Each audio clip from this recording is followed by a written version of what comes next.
Good morning everyone. Himalayan man के YouTube channel पे आप सभी का स्वागत है। आज मैं ऐसी एक हिस्टोरिकल जगह पे आया हूँ जहाँ पर जिस जगह को लोगों ने इग्नोर किया है, इग्नोर भी नहीं किया है, लेकिन लोगों की पहुँच से ये चीज़ बाहर है, तो इसलिए इसको हम इग्नोर किया ही बोलेंगे। तो यहाँ पर कुछ प्रॉपर्टीज़ जो हैं वो पुराने ज़माने की 17th सेंचुरी की प्रॉपर्टीज़ जो है यहाँ पर वो इस जगह पर जो है छिपाई गई हैं एक सेठ द्वारा, जो कि अभी तक ट्रेस आउट नहीं हुई है और उसको ट्रेस आउट करना हमारे बस का कोई हमारी बस की बात भी नहीं है। हमारे पास ऐसे इंस्ट्रूमेंट नहीं है ताकि हम इतने दूर गहराई तक जा पाएँ और उसको देख पाएँ, डिस्कवर कर पाएँ। लेकिन इसी एरिया में है, ये एरिया काफ़ी आगे तक दूर तक लंबा है। ये बहुत बड़ी बड़ी चट्टानें हैं यहाँ पर, जैसे आपको दिख रही होंगी। तो इसी जगह पर जो है उन्होंने टनों के हिसाब से सोना जो है वो छिपा रखा है, क्योंकि 17th सेंचुरी में जो था वो राजाओं का युग होता था, छोटे छोटे रजवाड़े हुआ करते थे और उसमें राजाओं की आपस में लड़ाई होती थी, आपस में रंजिश उनकी जब चलती थी तो लड़ाइयाँ होती थी और फिर वो पलायन करते थे। ये आदमी कोई राजा तो नहीं था, ये एक इस एरिया का एक बहुत बड़ा सेठ था और उसने अपनी दौलत, क्योंकि जिसको वो पैसे सूद पे उधार देता था तो कुछ उसका उसने टाइम पीरियड रखा होता था, तो उस टाइम पीरियड के दौरान अगर जिसने उसका पैसा लौटाया तो वेल एंड गुड, नहीं तो वो उसका सोना जो था रखा होता था गिरवी, वो उसके पास चला जाता था और उस चीज़ को जो था फिर वो वापस नहीं करता था। तो इस तरह से करते करते करते करते उसके पास टनों के हिसाब से जो था सोना जमा हो चुका था। तो एक बार जब लड़ाई का दौर आया, जब प्लान करने की बारी आई, तो उसने अपने भांजे को लेकर के ये जगह सेलेक्ट की कि ये जगह उबड़ खबड़ है और इसमें किसी न किसी तरीके से उन्होंने अप्रोच किया और यहाँ पर आकर के उन्होंने जो है इतनी खुदाई की, कम से कम 10 से 15 मीटर की खुदाई तक, गहराई तक वो चले गए। जब गहराई तक वो चले गए तो उसने अपने भांजे को एक एक चीज़, जो जिन चीज़ों में वो सोना बंद था, चाहे वो गड़वे टाइप थे, चाहे वो बड़े बड़े मटके थे, उनमें वो सोना रखते गए। सारा सोना टनों के हिसाब से नीचे रखा गया। लेकिन लास्ट में उस शातिर सेठ के मन में एक विचार आया कि ये सोना मेरा तो ज़ाया हो जाएगा, क्योंकि ये मेरा भांजा, कल अगर मेरी मौत हुई तो मेरे मौत के बाद इस सोने का वारिस यही बनेगा। इसलिए उसने क्या किया कि एंड में जब सारी चीज़ें रखी गई तो अपने भांजे को उसने वहीं पर दफना दिया। एक बड़े बड़े चट्टानें जो थी, बड़े बड़े पत्थर जो थे, उसने उसके सिर पे फेंक दिए और उसको वहाँ पर दफना दिया और टनों के हिसाब से पत्थर, टनों के हिसाब से मिट्टी कंकर जो था उसमें फेंक दिया, उसके ऊपर फेंक दिया और उसको वहाँ पर दफना दिया। तो तब से लेके आज तक यहाँ पर कहावत है कि यहाँ पर कोई बिजली नुमा एक चीज़ चमकती है जो कि पूरी स्नेक की शक्ल में ऊपर तक चली जाती है, देन आफ्टर वो नीचे डाउन हो जाती है। 2-3 बार ऐसा होता है। पार एक सामने हमारे यहाँ पर गांव है, अगर कैमरे में आपको ज़्यादा करके नज़र नहीं आएगा पूरा, लेकिन ये पार का इलाका जो है, इन लोगों ने, ये लोग इसके आई विटनेस हैं, इन लोगों ने एक नहीं 100 बार इसकी विटनेस दी है कि यहाँ पर ऐसा ऐसा है। यहाँ पर आवाज़ें आती थी, जो एक भांजा या 100 गाय को शहीद करेगा उसको ये दौलत मिलेगी। यानी एक भांजा जो है 100 गाय शहीद करने के बराबर माना जाता है, तो उसको ये प्रॉपर्टी मिलेगी। नहीं तो ऐसा करने से तो लोग रहे, ऐसा कोई कर नहीं पाएगा। तो ये है यहाँ की रियलिटी, ये है यहाँ की स्टोरी। अभी मेरे साथ यहाँ के हमारे जर्नलिस्ट जेके मीडिया के बहुत ही अच्छे वेल क्वालिफाइड आदमी जो हैं हमारे केर सिंह कोतवाल जी, तो ये इस बारे में आपको ये भी कुछ बताना चाहते हैं। केर सिंह जी, क्या आपने इसके बारे में कुछ सुना है, ऐसी कोई कहा सुनी आपके कानों में कभी आई हो कि यहाँ पर कोई प्रॉपर्टी जो है वो छुपाई गई हो? देखिए, बिल्कुल, जब हम अपने बुज़ुर्गों से सुनते हैं, वो पुराने बुज़ुर्ग वो नॉलेज ये रखते थे कि कुछ ऐसे इलाके हुआ करते थे जब राजा महाराजाओं का जब दौर था, तो उनके पास जो टनों के हिसाब से सोना हुआ करता था। ये उस समय की बात है जब राजा महाराजा जो हुआ करते थे।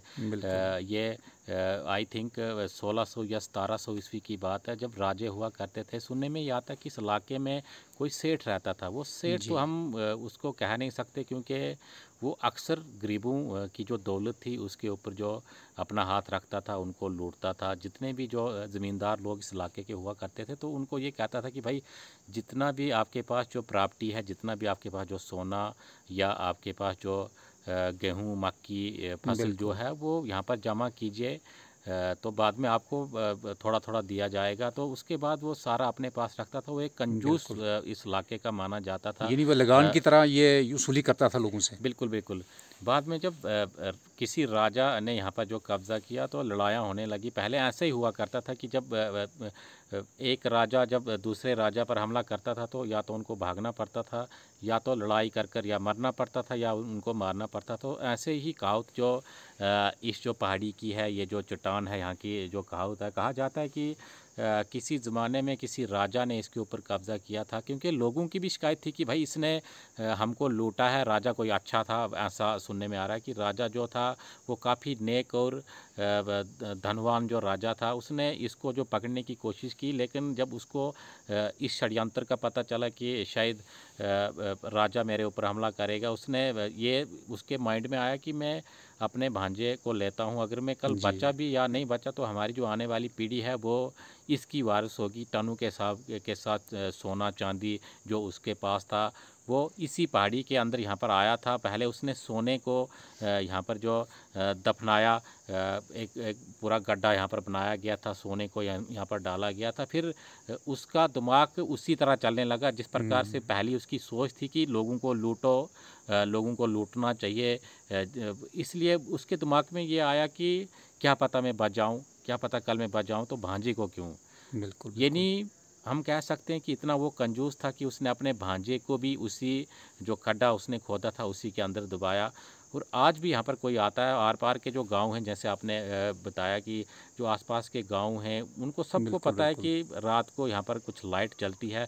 लाइट की निशानी ये भी हम अपने बुज़ुर्गों से सुनते आए हैं कि किसी भी जगह पर लाइट अगर बलेगी जलेगी तो उसका यही मतलब आप समझ सकते हो कि यहाँ पर दौलत है। दौलत मीन्स कि बहुत ज़्यादा सोना यहाँ पर होगा, आप इसको निकाल सकते हो। लेकिन अगर कोई इस प्रकार का कोई दुष्ट जो आत्मा हम उसको कह सकते हैं, जिसने यहाँ पर जो इसको दफन किया था, अगर आप इसको निकालना चाहो तो आपको अगर उसने एक भांजे की बलि दी थी, आज भी वो कहावत है कि एक भांजा जो 100 गाय के बराबर होता है। तो आज भी 100 गाय की आपको यहाँ बलि देनी पड़ेगी, या तो अपना भांजा उसकी बलिदान आपको यहाँ करना पड़ेगा, उसके बाद आपको यहाँ पर जो ये सोना मिलेगा। लेकिन अब लोग उस जो सेठ था उसको याद करते हैं कि वो कितना कंजूस था, जो अपने भांजे को भी उसने बख्शा नहीं है। तो ये जगह आज भी वैसी की तैसी है। पूरा ये जो एरिया है, ये फिर से आप दिखाइए ज़रा, ये पूरा कैमरे में। बिल्कुल। ये जो एरिया पूरा यहाँ पर घास लग चुकी है, कोई यहाँ पर आता नहीं। हालांकि आबादी भी यहाँ पर उतनी नहीं है, लेकिन लोग इस चीज़ से डरते हैं कि भाई वो कितना मतलब कि दुष्ट प्रकार का जो इंसान था जिसने अपने भांजे को यहाँ पर मारा है। लोग यहाँ आने से डरते हैं। जी।